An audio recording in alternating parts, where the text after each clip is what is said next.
Minority oats అన్నీ కూడా ఎలా వెళ్తాయి అంటారు? ఇప్పుడు కాంగ్రెస్ ఇప్పుడు రీసెంట్గా అజారుద్దీన్ గారికి మంత్రి పదవి ఇచ్చింది. ఎందుకు అంటే మైనారిటీ ఓట్స్ అనేవి రావు, కాంగ్రెస్ ఓడిపోతుందన్న భయంతోనే మైనారిటీ అభ్యర్థికి ఇప్పుడు ఈ మంత్రి పదవి ఇచ్చిందని చెప్పేసి అంటే మీరు ముస్లిం వర్గాలు అసలు ఎవరిని ఒక విషయం చెప్పదలుచుకున్నాం. మైనారిటీ అంటేనే కాంగ్రెస్, కాంగ్రెస్ అంటేనే మైనారిటీ.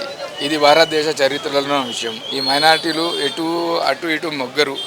మైనారిటీ ఏకపక్షం. అజరుద్దీన్ గారికి మొన్న మంత్రి పదవి ఇచ్చిండ్రు.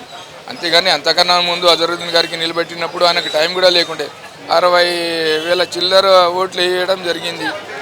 కాస్ట్ ముఖ్యం కాదు. ముస్లిమ్స్ అందరు కాంగ్రెస్ వైపే. మీరు చూడండి, రేపు పొద్దున్న 14వ తారీఖు నవంబర్ 14వ తారీఖు ఎప్పుడైతే రిజల్ట్ వస్తుందో మీరు చూడండి, మైనారిటీలు ఏకపక్షంగా కాంగ్రెస్ వైపే ఉన్నారు. 101%. ఎందుకంటే గ్రౌండ్ లెవెల్లో మేము ఉంటాం. మేము బస్సులో పుట్టినాం, బస్సులో పెరిగినాం, బస్సులు మనుషులం.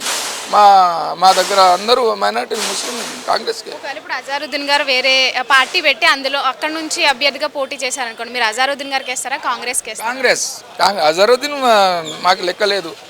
అజరుద్దీన్ ఆయన భారతదేశంలో క్రికెట్ కెప్టెన్ ఉండే, అది వేరు, ఆయనది వేరే సబ్జెక్టు. కానీ పార్టీ వేరు. పార్టీ అంటేనే కాంగ్రెస్, ముస్లిమ్స్ అంటేనే కాంగ్రెస్కి ఇస్తాం. 101% రాసిపెట్టాం. తప్పకుండా అందరు ముస్లిమ్స్ కాంగ్రెస్కి ఇస్తారు. మా శాయశక్తులు కూడా ప్రయత్నం చేస్తాం. కొందరు ఏమంటే ఇంట్లో ఎలక్షన్ రోజు ఇళ్లలో ఉంటారు, వాళ్ళని కూడా తీసుకెళ్ళి కాంగ్రెస్కి వేయించే ఏర్పాటు కూడా చేసుకుంటాం.